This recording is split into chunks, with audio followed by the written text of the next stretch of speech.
The courtroom fell silent as the gavel struck once. The sound echoed off the marble walls like a gunshot in the night. Case number 1142, Thomas Hayes versus Captain Morgan Hayes, charges of will forgery. I stood there in my dress blues, every ribbon earned through blood and sacrifice, watching my own father point an accusing finger at me. "There she is," he announced to the packed courtroom, his voice carrying that familiar edge of disappointment I'd known since childhood. The daughter who manipulated a dying old man for his money. I didn't flinch. 2 years coordinating NATO cybersecurity operations in Brussels had taught me how to keep my composure under pressure. But nothing had prepared me for this moment. My own flesh and blood, the man who taught me to tie my shoes and ride a bicycle, had just accused me of betraying everything I stood for. The irony cut deeper than any enemy fire I'd faced overseas. The judge looked down at his papers, then back at me with raised eyebrows. "Captain Hayes of what branch?" he asked. "United States Navy, Your Honor. Currently assigned to NATO Allied Joint Force Command in Brussels." A few murmurs rippled through the gallery. My father rolled his eyes like I'd just claimed to be an astronaut. That's when it hit me like a sledgehammer to the chest. The man who raised me genuinely believed I was capable of fraud, manipulation, and dishonor. This story began 6 months earlier when I stepped off a military transport at Norfolk Naval Base. The Virginia air felt thick and humid compared to the crisp European atmosphere I'd grown accustomed to. I was exhausted, emotionally drained from months of coordinating cyber defense protocols between American forces and our European allies. The work wasn't glamorous, just endless meetings in sterile conference rooms, bad coffee, and late nights staring at computer screens filled with threat assessments and security reports. I came home expecting rest, maybe a quiet family dinner where we could talk about something other than politics or my life choices. Instead, I walked into a war zone disguised as a family gathering. The house on Maple Street looked exactly the same as when I'd left. Same white picket fence that needed painting, same creaky porch steps, same smell of my mother's cooking drifting through the screen door. But the moment I stepped inside, something felt different in the air. Heavier somehow, like a storm building on the horizon. My mother greeted me with a stiff hug and a forced smile that didn't reach her eyes. My older brother Dean barely looked up from his phone, offering nothing more than a grunt of acknowledgement. And my father, Thomas Hayes, retired insurance broker and self-appointed guardian of the Hayes family legacy, gave me the kind of nod you'd give a stranger at the grocery store. We gathered in the living room for what I assumed would be a simple conversation about Grandpa's passing. Harold James Hayes, the man who'd raised us all with stories of honor and service, had died while I was overseas. I'd spoken with him just a week before his death, his voice thin but steady over the crackling international connection. "Morgan," he'd said, "I'm proud of the woman you've become. You kept your promise to serve with honor." That conversation would haunt me in the weeks to come. The family lawyer, a nervous man with wire-rimmed glasses and a briefcase that had seen better days, spread the documents across our coffee table like he was dealing cards. When he announced that Grandpa had left everything to me, the house, the savings, even the small patch of farmland out in Culpeper County, my heart sank. Not from greed or excitement, but from a deep sense of dread. I could see the fury building in my father's eyes like pressure in a boiler. "What kind of sick joke is this?" he demanded, his face cycling through shades of pale and red. The lawyer adjusted his glasses nervously. "Sir, your father was very clear in his instructions. He specifically stated that his granddaughter had served her country with honor and would be the proper steward of his property." My father's hand slammed against the table hard enough to make the lamp shake. "She wasn't even here when he died. She was off playing soldier on the other side of the world." Dean chimed in with his typical smirk. "Guess I picked the wrong career path. Should have joined the Navy too." I tried to keep my voice steady and calm. "Dad, I didn't ask for this inheritance. I had no idea Grandpa was planning to leave me anything." He turned on me with eyes full of venom. "You think I'm stupid enough to believe that? You probably spent months convincing him to change his will before he died." My mother whispered his name in that tone she used when she was embarrassed by his behavior in public. But he was beyond reason now. He stormed out of the room, slamming the front door so hard that the family photographs on the mantel rattled in their frames. The lawyer packed up his papers quickly, clearly uncomfortable with the family drama unfolding around him. After he left, I sat alone in that living room staring at the inheritance documents, feeling sick to my stomach. I'd always known my father disapproved of my choices. Joining the military instead of the family business, staying unmarried instead of settling down, dedicating my 30s to service instead of grandchildren. But this felt different. This wasn't disappointment or frustration. This was pure hatred, dressed up as righteous indignation. A week later, the thick envelope arrived at my apartment. Inside was a subpoena with the official seal of Virginia's court system. My father had filed formal charges of will forgery and elder abuse. The Commonwealth of Virginia would hear his case against me in open court. I remember sitting on the edge of my bed, the legal papers trembling in my hands, laughing bitterly at the absurdity of it all. Here I was, a commissioned officer with top-secret clearance, being accused by my own father of defrauding the grandfather who'd taught us both everything we knew about integrity. The same man who used to tell bedtime stories about honor and courage was now claiming I'd manipulated a dying veteran for financial gain. The betrayal cut deeper than any wound I'd received in service. I picked up my phone and called my commanding officer at NATO headquarters. "Commander Lewis, I need to request emergency leave for a family matter.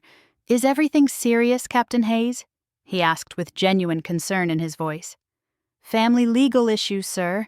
I'll handle it with the dignity befitting the uniform." His response was immediate. "Take whatever time you need. We'll hold down the fort here." When the hearing date arrived, the Culpeper County Courthouse was packed tighter than a Sunday service. My father stood near the front with his lawyer, shoulders squared and chin raised like he was marching into battle.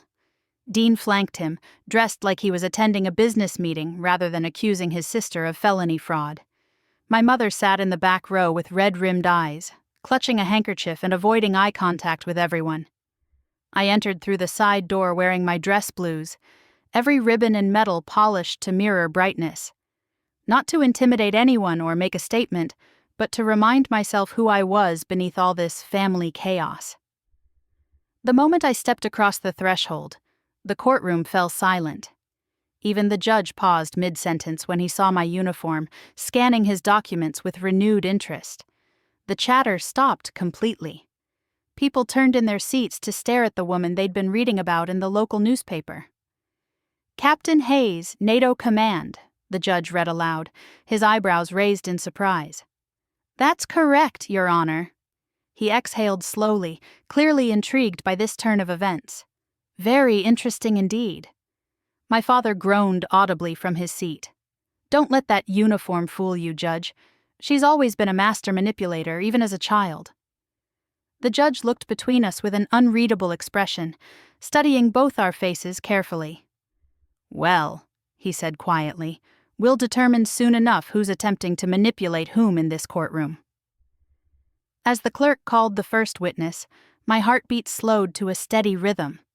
The rage and hurt I'd been carrying for weeks began to crystallize into something colder and more focused. I wasn't angry anymore. I was determined, because I knew something my father didn't know yet, something that would change everything once the truth finally came to light. Light. Grandpa had left me more than property and savings. Hidden in his old leather journal was a sealed letter he'd written months before his death, along with documentation that would expose the truth about his final wishes. But I wasn't ready to reveal that evidence yet. Sometimes the most powerful weapon is patience, letting your opponent dig their own grave with lies before you bury them with facts. The prosecution began their case with theatrical flourish.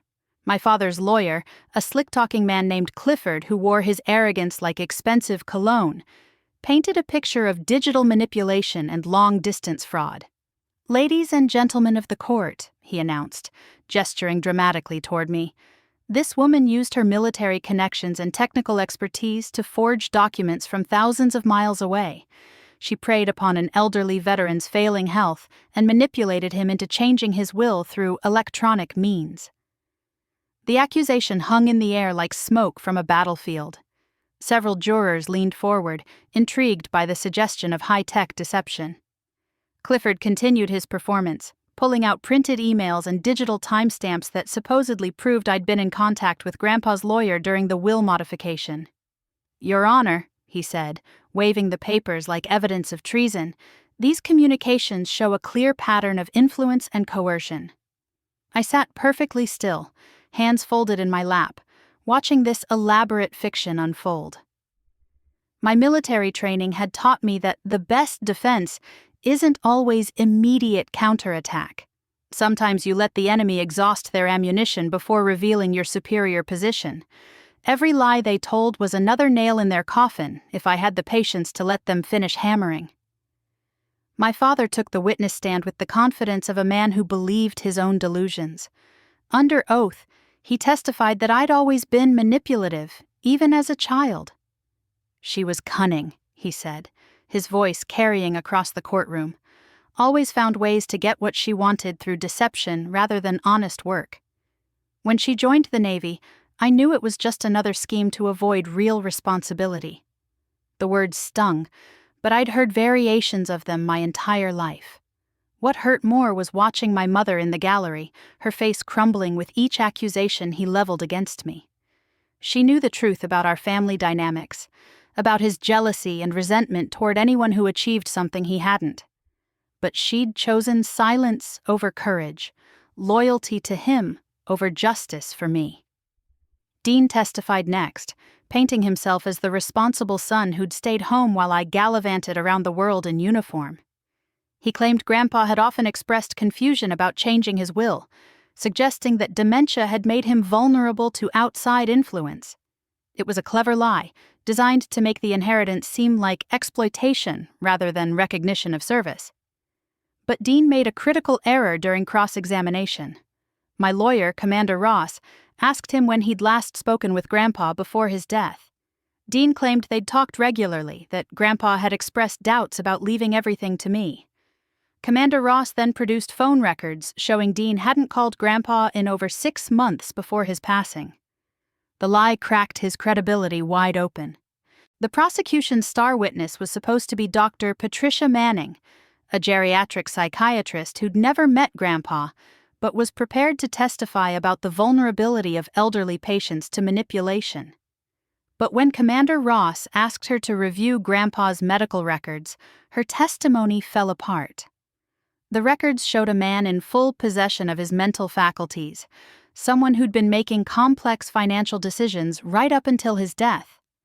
By the end of the first day, cracks were appearing in my father's case like fissures in a dam. The evidence of digital manipulation was circumstantial at best. The claims of elder abuse were contradicted by medical records, and the witnesses were either biased family members or experts who'd never met the supposed victim. But I could see the doubt in some jurors' faces. They wanted to believe a decorated officer wouldn't commit fraud, but family betrayals make compelling stories. That evening, I sat in my hotel room reviewing my own evidence, NATO service records that proved my exact location during every alleged communication, digital forensics that would expose the fabricated emails as crude forgeries, and most importantly, Grandpa's own words, written in his careful handwriting, explaining exactly why he'd chosen me as his heir. The letter revealed something I'd never known. Grandpa had been planning this inheritance for years, not months. He'd watched my father's growing bitterness and resentment, seen how success in the insurance business had made him arrogant and cruel. He'd witnessed Dean's sense of entitlement, his assumption that family wealth was his birthright regardless of effort or character. But he'd also watched me choose service over comfort, integrity over convenience.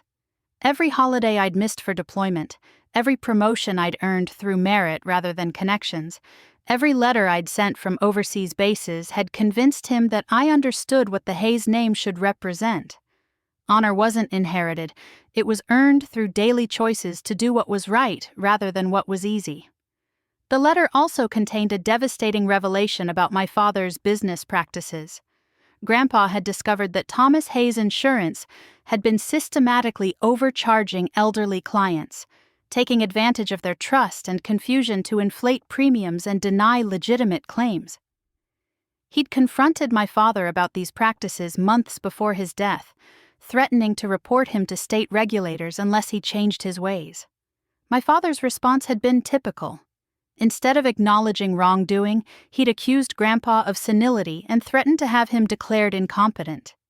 That conversation had convinced Grandpa that his son had lost his moral compass entirely. The inheritance wasn't just about rewarding my service, it was about preventing my father from inheriting wealth he'd use to continue harming vulnerable people. As I prepared for the second day of testimony, I felt a strange calm settling over me.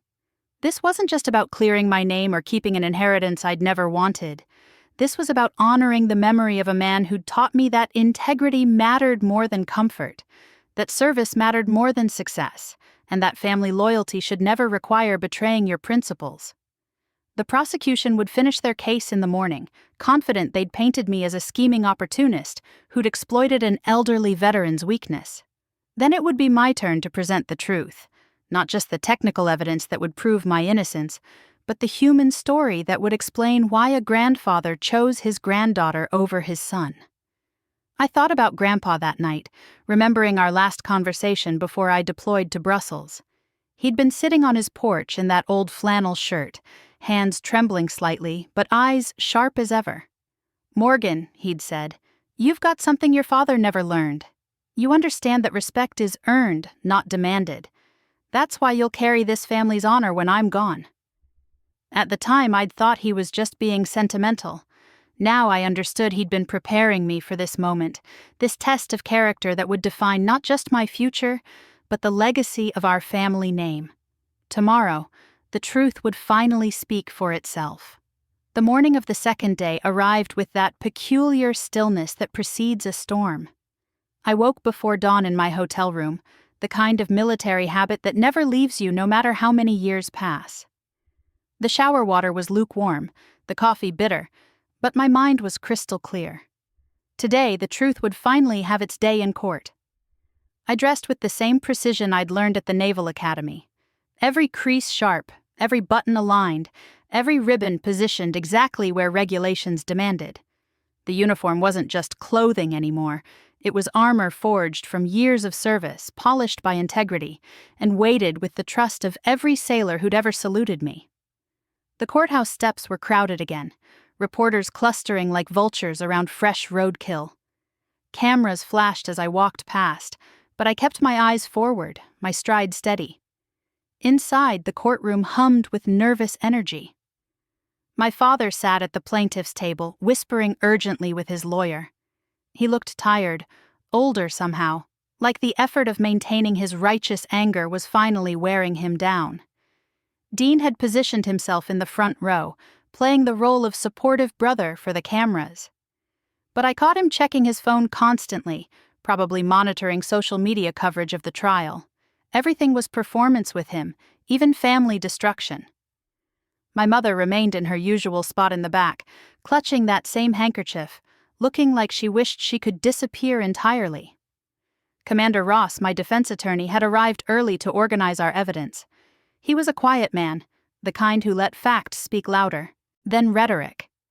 We'd served together briefly in Norfolk before his transition to military law, and I trusted him completely. He understood that this case wasn't about money or property. It was about honor under assault. The judge entered promptly at 9, his black robes rustling as he took his seat. The bailiff called for order, though the room was already silent with anticipation. Yesterday's testimony had ended with questions hanging in the air like smoke. Today would provide answers, whether my father was prepared for them or not. Clifford rose first, straightening his expensive tie. "Your Honor," he announced, "the prosecution rests. We've clearly established a pattern of manipulation and fraud perpetrated by the defendant against her own grandfather. The evidence speaks for itself. He gestured toward the stack of fabricated documents on his table, still confident in his house of lies. The judge nodded politely. Very well. Commander Ross, you may begin your defense. My attorney stood slowly, deliberately, like a man who knew exactly what cards he held. Thank you, Your Honor. The defense calls Captain Morgan Hayes to the stand. I walked to the witness box with measured steps, my heels clicking against the marble floor. The bailiff held out a worn Bible, and I placed my right hand on its leather cover. The irony wasn't lost on me. Here I was, swearing to tell the truth, while my accusers had built their entire case on fabrications. Commander Ross began with the basics. Captain Hayes, please state your current assignment for the court. I'm assigned to NATO Allied Joint Force Command in Brussels, Belgium. I serve as a liaison officer coordinating cybersecurity operations between United States forces and our European allies. My security clearance is top secret with special access programs. Several jurors sat up straighter. The judge leaned forward slightly. Commander Ross continued, "And this position requires what level of integrity and trustworthiness?" "Absolute, sir. Any indication of dishonesty or fraud would result in immediate revocation of my clearance and court-martial proceedings. My entire career depends on unimpeachable character." The foundation was laid. Now came the demolition. Commander Ross moved to our evidence table, retrieving a thick folder. Captain Hayes, were you physically present in the United States during the time period when these alleged fraudulent communications took place? No, sir. I was stationed at NATO headquarters from January through November of last year, with no leave time stateside. He handed me a document. What is this? My official NATO service record, showing daily accountability and access logs. Every time I entered or exited the secure facility, every computer I accessed, every communication I sent was logged and verified. The timestamps show I was physically present in Brussels during every alleged email exchange with my grandfather's attorney. The courtroom stirred. Clifford's confident expression began to crack. Commander Ross pressed forward. Captain Hayes, do you have any expertise in digital forensics? Yes, sir. Cybersecurity is my specialty. I've testified as an expert witness in military courts regarding digital evidence. He produced another folder. What did your analysis reveal about the emails presented by the prosecution? They're forgeries, sir. Crude ones. The metadata has been altered, the routing headers are incorrect, and the timestamp formatting doesn't match authentic NATO communication protocols. Anyone with basic technical knowledge could have created these documents.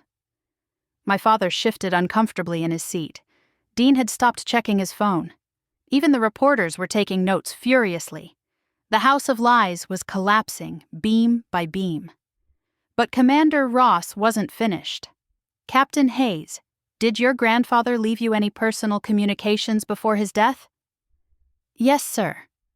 He handed me Grandpa's leather journal, its pages worn soft by decades of use.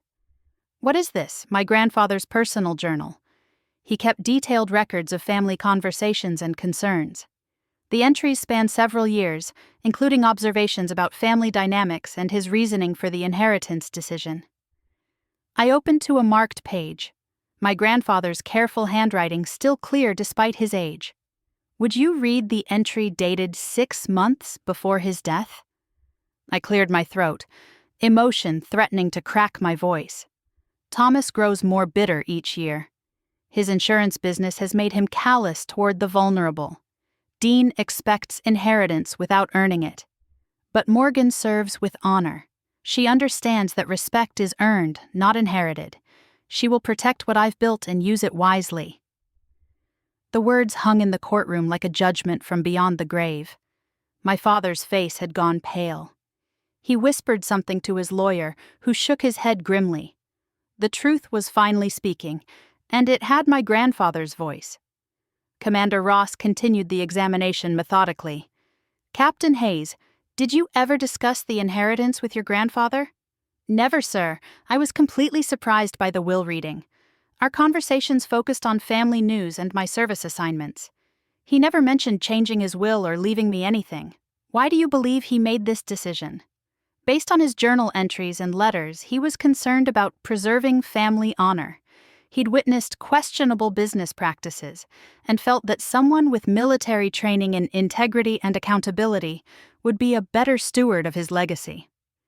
The prosecution's cross-examination was a disaster.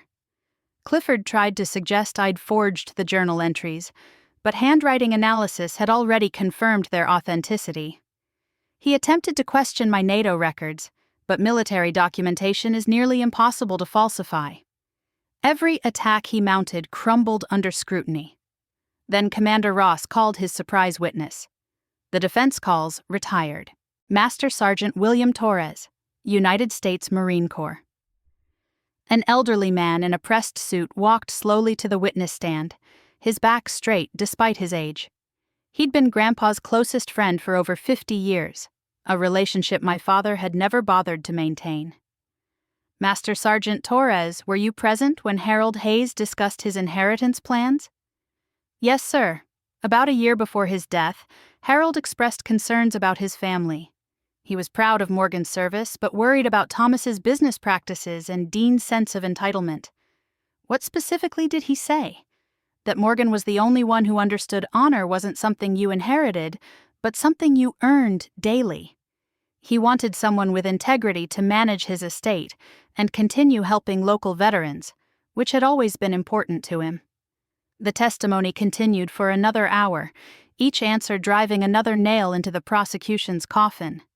Master Sergeant Torres described conversations where Grandpa had expressed disappointment in my father's treatment of elderly clients, his manipulation of insurance policies, and his growing arrogance as his business succeeded.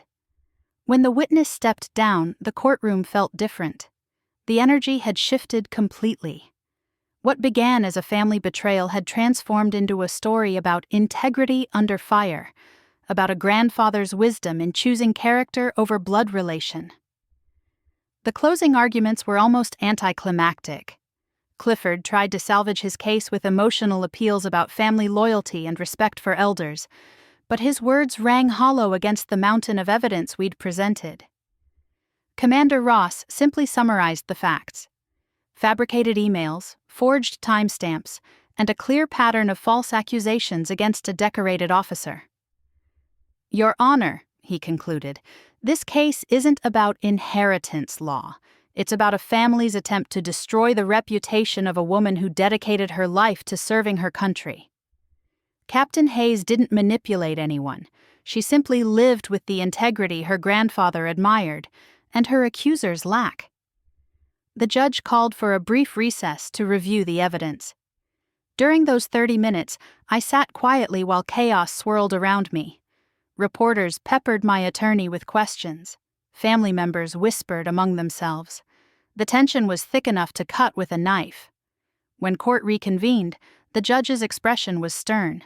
He looked first at my father, then at me, his gaze lingering on my uniform. After reviewing all testimony and evidence, this court finds the charges completely without merit. The emails presented by the prosecution are obvious forgeries. The defendant's NATO records conclusively prove she was overseas during the alleged communications. Most importantly, the victim's own writings clearly explain his inheritance decision. He turned toward my father, his voice hardening.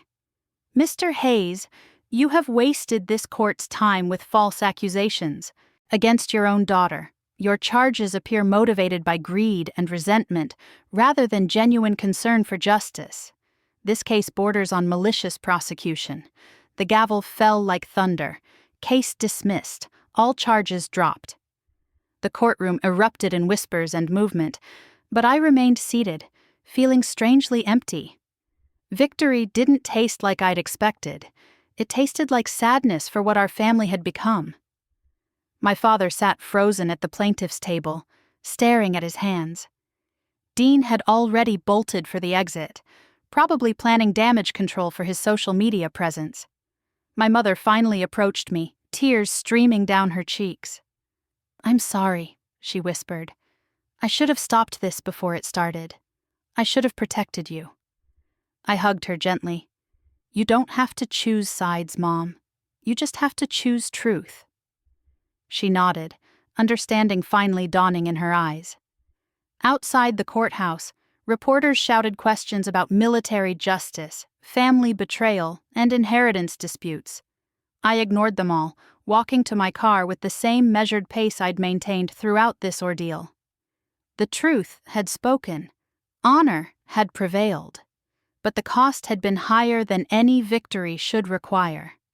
The drive back to my hotel that night felt like traveling through a different world. The same Virginia highways, the same billboards for truck stops and barbecue joints, but everything looked foreign now. I kept the radio off, needing silence to process what had just happened. My father's accusations had been demolished in open court, his lies exposed for everyone to see, but the hollow feeling in my chest suggested victory wasn't the right word for what I'd experienced. I thought about calling someone to share the news, but who do you call when your family implodes in public? My NATO colleagues were thousands of miles away, dealing with their own crises. My few close friends from the academy were scattered across duty stations around the globe. The isolation hit me harder than any enemy fire I'd faced overseas. At least in combat zones, you knew who your allies were. The hotel room felt smaller that night, the walls pressing in despite the legal vindication. I sat on the edge of the bed, still in uniform, staring at my reflection in the dark window. The woman looking back at me had won a decisive victory, but her eyes held something I hadn't expected. Not triumph or relief, but a deep sadness for what we'd all lost in that courtroom. My phone buzzed with messages from reporters wanting statements, from distant relatives who'd heard about the trial, from curious neighbors back home. I deleted them all without reading. The story they wanted to tell wasn't mine to give. This wasn't about military heroes or family villains. It was about what happens when pride and fear poison the bonds that should hold people together. I finally changed out of my dress blues, hanging each piece carefully in the closet. The ribbons caught the lamplight, each one representing missions completed, lives saved, objectives achieved. But none of them had prepared me for today's battle. The enemy this time hadn't been a foreign adversary or a cyber threat. It had been the man who taught me to ride a bicycle and throw a baseball. Sleep came in fragments that night. I'd drift off for an hour, then wake with my father's voice echoing in my head. The disappointment in his eyes when I'd chosen the academy over his insurance business. The cold silence when I'd missed Christmas dinners for deployments. The growing resentment as my career flourished while his remained stagnant. Had I been so focused on serving my country that I'd failed to serve my family? Morning brought a different kind of clarity. I woke before dawn, as always, and went for a run through the quiet streets of Culpeper. My feet found their rhythm on the empty sidewalks, past houses where normal families were probably sharing breakfast and planning their days. The physical exertion helped clear my mind, reminding me that some battles end, but the war for your soul continues daily. When I returned to the hotel, a message was waiting at the front desk. My mother had called, asking if I'd meet her for coffee before I returned to Brussels. Her voice on the recording sounded fragile, uncertain, like she was walking on ground that might collapse at any moment. I called back immediately, agreeing to meet at the same diner where Grandpa used to take me after church when I was little. The Bluebird Cafe hadn't changed in 20 years. Same cracked vinyl booths, same smell of bacon grease and strong coffee, same waitress who remembered everyone's order without writing it down. Mom was already there when I arrived, sitting in our old corner booth, her hands wrapped around a steaming mug like it was an anchor in rough seas. She looked older somehow, worn down by the stress of choosing between her husband and her daughter.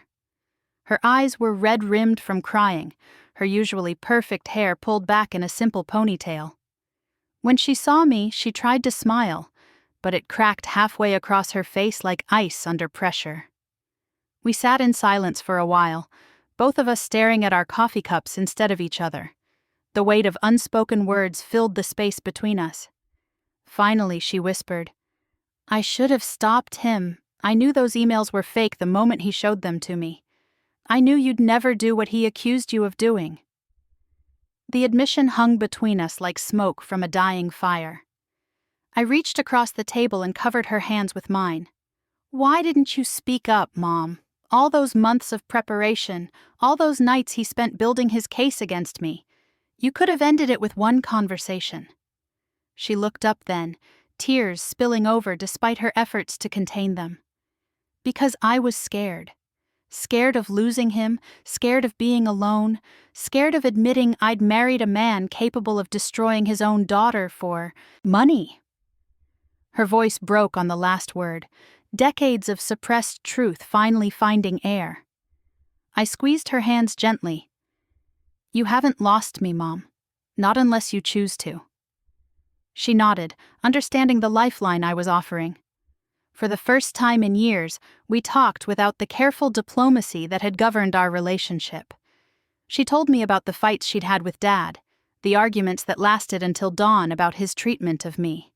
She described the man I'd never seen, the one who raged in private about his father's favoritism toward me.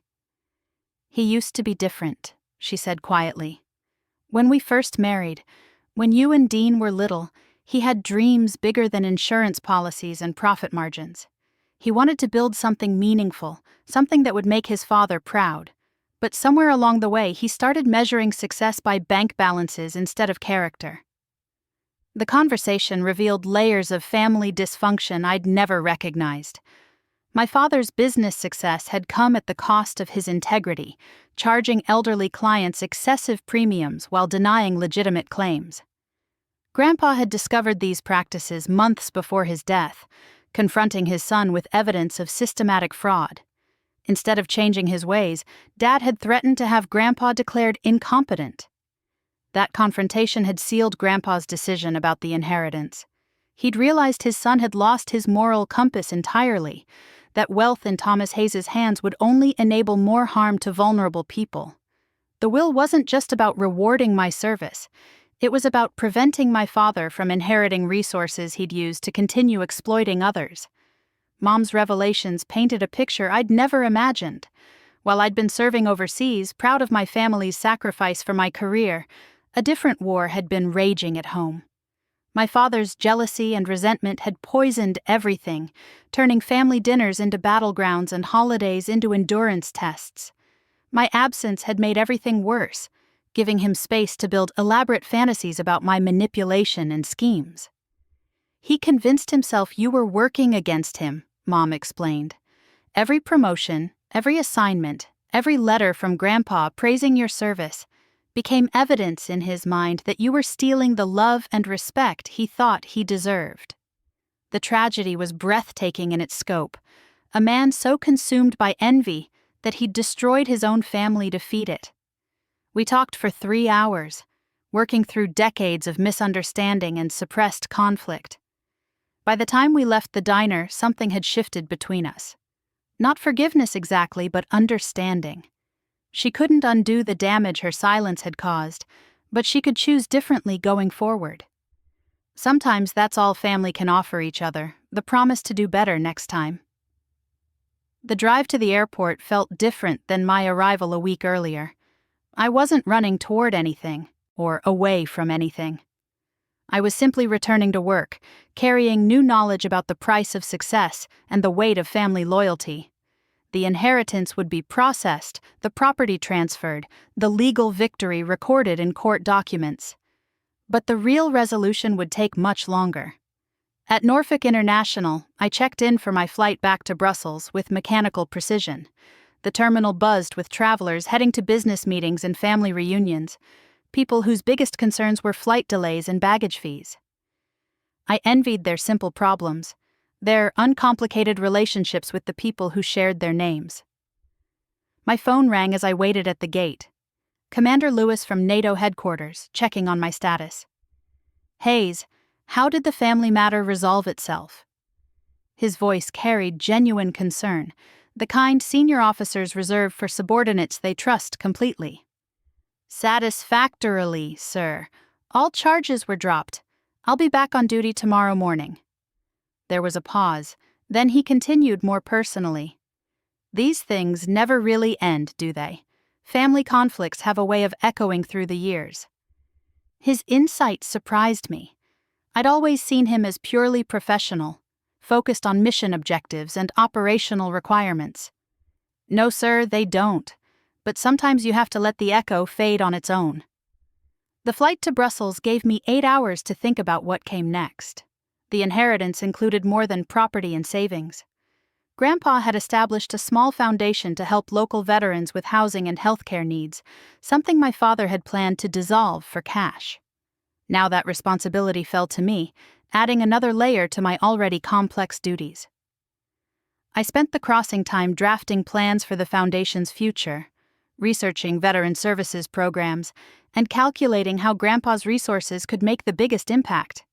The work felt like a bridge between my military service and my family obligations, a way to honor both without sacrificing either. Maybe this was what Grandpa had intended all along, not just financial inheritance, but moral obligation. The lights of Brussels appeared through the aircraft windows like scattered diamonds against black velvet. The city had become home during my NATO assignment, its ancient streets and modern bureaucracy offering a different kind of service challenge. Here, diplomacy replaced firepower, patience overcame aggression, and success measured itself in agreements rather than victories. Back in my apartment near NATO headquarters, surrounded by the familiar chaos of an officer's life, I felt the weight of recent events settling into perspective. The courtroom drama would fade into family history, another story whispered at reunions and holiday gatherings. But the lessons learned would remain, carved into memory like scars that remind you of survival. I unpacked slowly, placing my dress uniform back in its garment bag with extra care. Those ribbons and medals had served as armor during the trial, protecting me from accusations that could have destroyed a weaker person's reputation. The uniform represented more than military service. It symbolized a commitment to values that transcended family loyalty or personal comfort. The next morning brought a return to routine that felt both foreign and familiar. Morning briefings about cyber threats and alliance coordination, the endless stream of emails requiring immediate attention, the careful diplomatic language that kept 28 nations working together despite their differences. The work demanded complete focus, leaving little room for personal reflection or family drama. But during quiet moments between meetings, I found myself thinking about the foundation and its potential impact. Grandpa's modest wealth could provide housing assistance for dozens of veterans, healthcare support for families struggling with service-related injuries, educational opportunities for children whose parents had sacrificed for their country. The responsibility felt overwhelming and inspiring in equal measure. My colleagues noticed the change in me, though they didn't know its source. Commander Peterson from the German liaison office commented that I seemed more focused, more purposeful in my approach to complex problems. Lieutenant Colonel Martinez from Spain observed that my strategic thinking had gained a new dimension, considering human factors alongside technical requirements. They weren't wrong. The trial had taught me something important about leadership and integrity that no military academy could provide. Sometimes the hardest battles aren't against foreign enemies or technical challenges. Sometimes they're against the people who should love you most, fought with truth as your only weapon and honor as your only shield. 3 weeks after returning to Brussels, I received an unexpected package from Virginia. Inside was a handwritten letter from Dean, my brother who'd testified against me during the trial. His words were careful, uncertain, like someone learning a new language of honesty after years of deception and manipulation. "Morgan," he wrote, "I know sorry isn't enough for what I did in that courtroom. I let Dad convince me you were the enemy when you were just the sister who succeeded where we failed. I've been thinking about Grandpa's journal entries, about what he wrote regarding family honor and earned respect. I think I understand now why he chose you." The letter continued for 3 pages, detailing his own struggles with our father's expectations, and his growing recognition that success without integrity was just another form of failure. He'd left the insurance business, taking a job with a nonprofit organization that helped elderly people navigate Medicare fraud and insurance scams. It was his way of making amends, not just to me, but to everyone his family's business had harmed. "I'm not asking for forgiveness," he concluded, "because I don't deserve it yet, But I want you to know I'm trying to become someone Grandpa would have been proud of, someone who earns respect instead of demanding it." The letter was signed simply, "Your brother," without the casual arrogance that had marked our relationship for years. I read it 3 times, searching for manipulation or hidden agenda, but found only genuine remorse and tentative hope. Change was possible, even for people who'd lost their way completely. The realization brought a different kind of peace, not the cold satisfaction of victory, but the warm possibility of redemption. That evening, I called Mom to check on the family situation. Dad had moved out of the house temporarily, staying with a friend while they worked through the aftermath of the trial. The revelation of his business practices had triggered a state insurance investigation, forcing him to confront consequences he'd avoided for years. His world was collapsing, but maybe that was necessary before something better could be built. Mom's voice carried a weight I'd never heard before, like she was finally allowing herself to speak truths that had been locked away for decades. The investigation into Dad's business was moving quickly, she explained. Former clients were coming forward with stories of inflated premiums and denied claims, painting a picture of systematic exploitation that stretched back years. The man who'd raised me, who'd taught me to balance a checkbook and change a tire, had built his success on the backs of people who trusted him. "He's scared, Morgan," she said quietly. "Not just of losing his license or facing charges, but of looking in the mirror and seeing what he's become. Yesterday he asked me if I thought Grandpa knew about the business practices when he changed the will. I told him yes, because lying wasn't going to help anyone anymore." The conversation revealed another layer of family complexity I'd never considered. While I'd been focused on my military career, proud of serving something larger than myself, my father had been slowly corrupting the very values Grandpa had tried to instill in all of us. The insurance business had started as legitimate work, helping families protect themselves against catastrophe. Somewhere along the way, it had transformed into predation, disguised as service. "What's going to happen to him?" I asked, though part of me wasn't sure I wanted to know the answer. Mom sighed heavily, the sound carrying across thousands of miles of fiber optic cable. "The state board meets next month to review his license. His lawyer thinks he might avoid criminal charges if he makes full restitution to the affected families, but his career is finished either way." The irony cut deep. My father had spent years questioning my choice to serve in uniform, suggesting that real success came from building wealth and status in the civilian world. Now his version of success was crumbling while my military career continued to flourish. There was no satisfaction in the reversal, only sadness for opportunities lost and relationships destroyed by pride and greed. "Mom," I said carefully, "what do you need from me right now?